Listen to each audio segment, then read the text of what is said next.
Halo guys, jumpa lagi dengan saya Hans di Hans Up Channel. Guys, semoga-moga kalian semua sehat-sehat ya, dalam kondisi yang masih kurang menyenangkan gini karena masih pandemi, nggak beres-beres nih guys. Nah, ini kalau bisa lihat si wallpaper saya ini, tahu nggak ini film apa guys? Ya bener, game Squid Game ya. Mungkin kalian semua udah pernah nonton. Yang belum nonton, kalian nonton ya, seru banget filmnya. Saya nggak akan bahas mengenai filmnya sih. Kali ini saya akan bahasnya mengenai si pendataan di komputer kita ya. Ya guys, sebagai intronya kayak gini guys. Di era yang kita banyak yang pakai komputer seperti ini ya, data menggelembung banyak ya. Data banyak banget ya. Saya bukanya jadi ilustrasi seperti ini. Jadi datanya misalnya kita kan banyak nih ya. Coba aja kalian lihat si storage komputer kalian. Sekarang harddisknya kira-kira ada berapa? Harddisk pasti itu kan nanti ada C, ada D gitu ya, ada E nya gitu ya. Kalian coba cek aja kapasitasnya berapa. Mungkin rata-rata kalau misalnya storage-nya dari komputer kalian bisa macam-macam ya. Mungkin misalnya ada yang storage-nya 70 GB gitu misalnya gitu ya, 70 GB. Nah, kalau misalnya lihat data yang sekarang ini banyak, bisa macam-macam ya, datanya bisa berupa film gitu ya. Filmnya mungkin berapa besar gitu ya. Terus misalnya ada si musik gitu ya. Nah, banyak banget kan data-datanya sekarang. Tapi kalau misalnya ngelihat zaman sekarang ini, filmnya sekarang kualitas makin bagus. Artinya ukuran si datanya juga semakin besar. Nah, artinya suatu saat kita butuh untuk menghapus si filenya guys ya. Nah, kadang-kadang pusing juga kan kalau misalnya kita mesti ngedatain si filenya satu-satu kan. Bayangin, saya kalau misalnya ngelihat si isinya dari komputer saya juga ini bingung banget nih guys. Nih, lihatin file-filenya ini baru di satu folder ya. Satu folder udah sebanyak ini guys. Apalagi kalau misalnya di folder-folder yang lain nih guys. Tuh, kita nanti bisa lihat tuh ya di bagian C ini. Bagian C yang tadi saya sempat informasi, di C-nya itu ada berapa, D-nya ada berapa, E-nya ada berapa. Tuh, apalagi kalau misalnya udah makin banyak datanya makin lambat. Nah, gimana sih sebenarnya cara untuk mudahnya bagi kita untuk bisa memilah file-file mana aja sebenarnya yang masih dipakai dan enggak. Tuh, misalnya contohnya ini ya. Sayanya ini udah gede 140 tapi masih aja tetap kurang tuh ya. 13 nih contohnya ya. 13 GB free-nya dari total itu 144. Kalau misalnya yang D-nya ini 8 GB free dari total 267. Sampai ada yang kayak gitu. Nah, tapi kerasanya kalau misalnya kita datanya semakin banyak itu kerasanya ya tetap kurang aja gitu guys. Nah, itu kalau misalnya udah kayak gitu gimana guys ya. Jadi kita sebenarnya butuh semacam alat bantu. Salah satunya bisa dengan menggunakan si Excel ya. Nah, tapi gimana caranya si Excel itu bisa membantu kita? Nah, saya kasih tahu nih caranya ya, pantengin terus sampai beres guys. Oke, salah satu caranya itu dengan menggunakan yang namanya makro guys. Makro ini gunanya buat apa? Makronya kita bisa fungsikan untuk menangkap kondisi dari si komputer kita. Contohnya seperti ini. Kondisinya dalam hal ini yang diambil adalah kondisi si Explorer-nya. Nah, misalnya contohnya seperti ini. Kita ada data Excel ya. Data Excel. Ya mungkin kali ini kita mau data-data yang penting ya bagi saya pribadi ya. Kalau misalnya data yang penting itu contohnya data si Excel karena dia ada macam-macam lah. Mungkin kalau misalnya bagi guys kalian ya, mungkin ada yang usahanya usaha online shop. Mungkin data yang pentingnya itu misalnya data mengenai customernya, data supplier ya. Bagi saya itu data Excel itu data yang lumayan penting. Kalau misalnya bagi saya pribadi ini mungkin data-data yang penting bagi saya, contohnya gitu ya, saya ilustrasikan seperti itu. Nah, di Explorer ini kalau misalnya kita lihat ini ada informasi mengenai date modified ya. Terus ada tipenya ini tipe jenis file, folder atau jenis Excel bisa kelihatan di sini ya. Nah, terus besarnya berapa. Nah, sebenarnya yang kita butuhin kan datanya seperti ini ya sebenarnya untuk bisa melakukan evaluasi. Benar nggak? Nah, ini bisa dipakai untuk evaluasi buat analisa kita kan, data ini apakah data yang cukup penting atau enggak. Nah, tapi masalahnya data ini tuh dalam bentuk tampilan aplikasi seperti ini guys, shell gitu ya. misalnya bentuk tampilan seperti ini kan sulit untuk diolah kita kan, untuk dianalisa gitu ya. Alangkah lebih mudahnya kalau misalnya data ini dalam bentuk Excel, bentuk tabel-tabel, kita bisa edit. Nanti bisa kita eksekusi itu kira-kira ya. Kalau misalnya yang nggak penting tuh kira-kira apa, nanti kita tinggal hapusin satu persatu. Oke, ini kalau misalnya contohnya kan ini ukurannya kan kecil-kecil ya. Contohnya satu aja nih, yang file ini nih yang besar ya. Nah, 5 mega ya. 5 mega dibandingin dari yang lain kan lumayan besar. Nah, gimana caranya data-data informasi ini bisa kerangkum masuk ke dalam si Excel? Nah, ini ada caranya guys. Nah, kita sebenarnya bisa nambahin lagi sih. Nih, data yang penting lagi menurut saya kalau misalnya buat melakukan evaluasi dari si file itu dengan menggunakan date access. Nah, date access itu ada di mana? Ini kita bisa lihat di sini date access. Nah, gini. Jadi kalau misalnya kita, yang penting kita udah bisa dapat si tanggalnya ya, date modified-nya dan date access. Nah, date modified itu bisa berarti kapan kita mendownload si file tersebut atau memindahkan ke si komputer kita. Nah, itu maksudnya date modified itu seperti itu. Kalau date access itu kapan kita mengakses si file itu untuk misalnya dilihat data-datanya ya. Kalau misalnya kita banyak melakukan backup data, terus kita ternyata tidak melakukan akses sama sekali si data itu selama misalnya 5 tahun, ngapain kita simpan? Nah, itu maksudnya konsepnya seperti itu guys. Jadi dengan kita mengetahui data-data apa aja yang ada di sini, terus kita bisa mengetahui kapan kita mendapatkan si datanya dan kapan kita terakhir kali mengakses, kita bisa melakukan pembuangan si file-file tersebut. Nah, sekarang gimana caranya untuk mendapatkan si data ini untuk masuk ke dalam Excel? Tetap pantengin terus ya guys ya. Kayak gini caranya guys.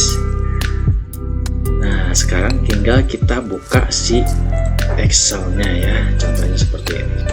Nah, dengan menggunakan file ini, nah file ini sebenarnya udah ada makronya ya. Filenya udah makronya, jadi nanti tinggal diproses aja guys. Nah, tinggal kita cobain ya. Ke bagian makronya, tinggal kita pilih nih, tinggal di run. Nah, tinggal kita pilih tadi lokasinya ada di mana. Nah, contohnya yang ini ya. Ini lokasinya ada di sini. Di PC, di drive E, BIS, course, dan X. Oke, tinggal kita cari ya. Di PC. Kalau nggak salah di E. Di E. Terus di bagian BIS, course, dan X. Oke. Nah, kita coba ya. Oke. Nah, gini guys. Jadi data-data yang tadi itu bisa masuk semua ya guys ya. Jadi ini pertama-tama jadi ada informasi mengenai ini per kolomnya, ada path-nya. Path-nya itu berarti artinya si lokasi filenya itu ada di mana. Ya, lokasinya yang tadi saya bilang kan ada di E, terus di folder BIS, terus di folder course, sama di X. Nah, terus untuk filenya, nama filenya apa? Filenya book 1.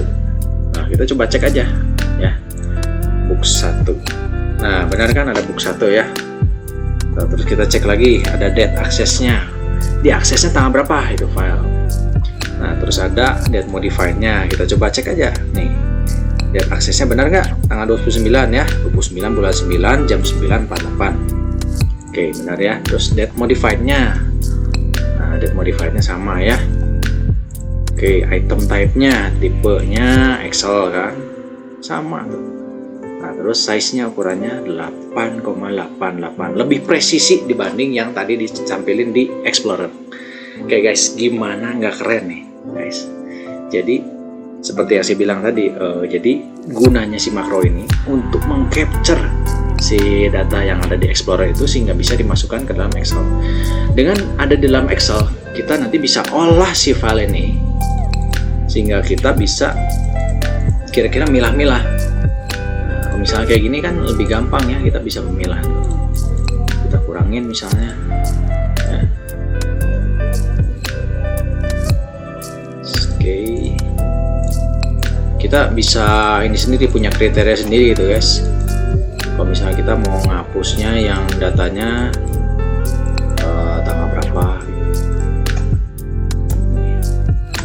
selisih misalnya. Misalnya ini dari modified, tapi terserah guys ya. Jadi ini dari sejak ini kan aksesnya, artinya dimasukinnya gitu ya. Kalau misalnya ini yang modifiednya, kita misalnya kurangin ini ya, dari sejak diakses sampai data itu ada di komputer kita. Nih kurang lebih ada 106 ya, kurang lebih, jadi ada 106 hari, benar nggak? Nih kita bagi 30. Nah benar kan? Dari ini, bagian ini ya, bagian angka 6 nya dengan 9, berarti itu ada sekitar 3 bulan ya, 3 bulan, sekitar 3 bulan lebih 56, 3,56. Nah jadi pokoknya nanti guys, kalian bisa sebenarnya melakukan analisa ya guys ya, melakukan review. Jadi untuk si misalnya bisa langsung begini. Nah bisa kelihatan tuh guys. Nah ini berarti kita lihat ini filenya yang sedang saya buka ya. Nah ini, jadi filenya memang udah ada, terus masih langsung dibuka, makanya ini 0. Nah kita bisa lihat nih, tinggal kita sort aja sebenarnya, atau nggak bisa kita review nih ya. Nah kalau misalnya udah kayak gini kan enak sebenarnya ya. Kalau misalnya bentuknya tadi kayak Explorer itu rada susah diolahnya, tapi kalau misalnya bentuknya udah dalam bentuk Excel gini, kita mudah untuk mengolahnya guys. Kita pakai filter, terus kita filter. Nah kita bisa cek di sini langsung ya, yang paling lama ini. Nah file ini ternyata lama nih ya, udah lama nggak dibuka, jadi udah masuk ke komputer ini tanggal 14 bulan 6, terus baru diaksesnya 29 bulan 9, terus ada urutan berikutnya lagi ini ya. Jadi kalian semua bisa nanti ngupdate aja lah. Jadi kalian tinggal review aja sebenarnya, nanti bisa patokan sendiri. Kalau misalnya yang kira-kira misalnya anggapannya ya, kalau misalnya udah misalnya dalam waktu 1 bulan nggak diakses sama sekali, kalian mau hapus, tinggal dikasih patokan aja dalam 1 bulan, berarti yang lebih dari 30 hari. Nah yang lebih dari 30 hari berarti filenya ini ya. Nah ini file yang lebih dari 30 hari alias 1 bulan tidak diakses. Nah kalian tinggal hapus, tinggal kita cari aja filenya apa aja, yaitu book 1, consolidate sama get list ya. Tinggal kita cari aja di sini, tinggal hapus ya filenya. Jadi gitu paling guys cara untuk melakukan review. Nah cuman si file makro ini cuman bisa untuk mengambil data-data ya dalam satu folder. Nah misalnya kalau misalnya ini kan si course terus X ya, file yang course X10 ini dari sini ya, dari book 1 sampai ke bawah ini. Tapi kalau misalnya seandainya kita pengen lihat file yang ada di Fornex, dia nggak akan langsung dapat, makanya nanti harus diproses lagi kayak tadi, diulang lagi. Nah gini, kalau misalnya seandainya guys kalian mau bikin beberapa sheet, ini caranya gini.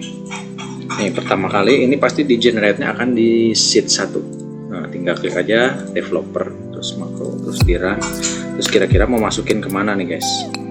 Masukinnya dia tadi ya di E, terus ke bis, terus ke course, terus ke X, terus ke yang tadi Fornex. Oke beres ya, dapat 1. Nah setelah misalnya dapat kayak gini, ini kamu namain ya guys ya, namain si filenya ini dengan nama misalnya si Fornex tadi. Nah kalau misalnya udah beres, itu di plus ya, terus kalian namainnya sheet 1 ya. Jadi si file ini cuma bisa masukinnya ke sheet 1. Tinggal kita masukin lagi developer kayak gini, terus ke makro, terus di run lagi. Kira-kira kalian mau cari yang mana ya? Yang E, terus cari ke bis, terus misalnya kalian mau lihat yang course, udah itu ke X ya, terus cari misalnya yang tes. Nah gini cara kerjanya guys. Oke, jadi setiap kali kalian bikin, terus kalian mau direkap misalnya ke panjang ke kanan gitu ya, silahkan. Tapi yang pasti harus, kalau misalnya kalian guys mau pakai lagi, itu dipastiin harus ada namanya yang sheet 1 dengan kondisi kosong. Oke, yang ini jadi kalian bisa di rename lagi namanya ya. Misalnya ini ngambilnya dari tes, kasih nama lagi aja tes. Terus jangan lupa kasih lagi sheet 1 di sini. Oke, paling itu aja. Moga-moga si file ini bisa membantu guys kalian ya, kalau misal guys kalian butuh untuk nge-review. Nah, tapi cuman kekurangannya kalau misalnya untuk yang ini cuma bisanya di komputer kalian sendiri. Tapi kalau misalnya kalian mau pakainya di dalam si storage, si NAS ya, NAS kan penyimpanan untuk di dalam jaringan, itu harus pakai kalau ini kan pakai sistemnya nyari pet gitu ya, nyari pet, ngeklik satu persatu gitu ya, ngeklik kita nge-browse cari gitu kan. Nah, kalau misalnya seandainya butuh yang tadi, butuh buat nyarinya yang berupa langsung masuknya ke misalnya masuk ke dalam IP gitu ya, nembak ke IP-nya ke si NAS gitu ya, itu menggunakannya yang si makro yang satunya lagi ya, nanti itu bisa nanti request. Oke, jadi sistemnya kalau misalnya satunya lagi itu nanti tinggal copy si petnya. Pet itu maksudnya bagian ininya ya, tinggal copy bagian petnya, nanti akan masuk. Jadi nanti kan harus masukin sekitar angkanya 192 dan lain-lain gitu ya, gitu. Jadi itu aja paling informasi dari saya ya. Moga-moga bisa membantu. Kalau misalnya guys yang butuh itu bisa nanti download, ada di linknya di deskripsi video ini ya. Jangan lupa untuk subscribe, like, dan komen. Moga-moga video ini bisa membantu Anda untuk mereview file-file yang penting, yang misalnya udah lama nggak pernah diakses, jangan sampai ngebebanin. Bayangkan kalau misalnya file yang udah lama nggak diakses itu besarnya, kalau misalnya mainan NAS gitu kan biasa backupnya gede-gede tuh ya. Misalnya udah nge-zip lama banget tapi ternyata nggak pernah dioprek, nggak pernah dibuka, itu bisa ketahuan dari si data aksesnya. Misalnya udah 1 tahun tapi ternyata nggak pernah diakses, atau 5 tahun nggak pernah diakses dan filenya itu gede, misalnya filenya 50 giga. Bayangin kan, daripada kayak terus kita nggak pernah nge-review tuh, gara-gara nggak pernah nge-review akhirnya begitu storage-nya udah nggak cukup kita beli. Bayangkan kita bisa menghemat berapa tuh dananya. Harga storage itu rata-rata mungkin ya, kalau misalnya secara di pasaran bisa jadi misalnya 1 jutaan, kita bisa menghemat dana sebesar 1 juta. Oke guys, dengan menggunakan tools ini kita bisa nge-review satu persatu, data nggak ada yang kelewat, kita bisa arsipin satu-satu dengan menggunakan Excel ya. Moga-moga nanti bisa menghemat pendanaan kalian, terutama untuk yang datanya big data ya. Oke guys, segitu aja informasi dari saya, semoga membantu. Salam dari Hans Up Channel.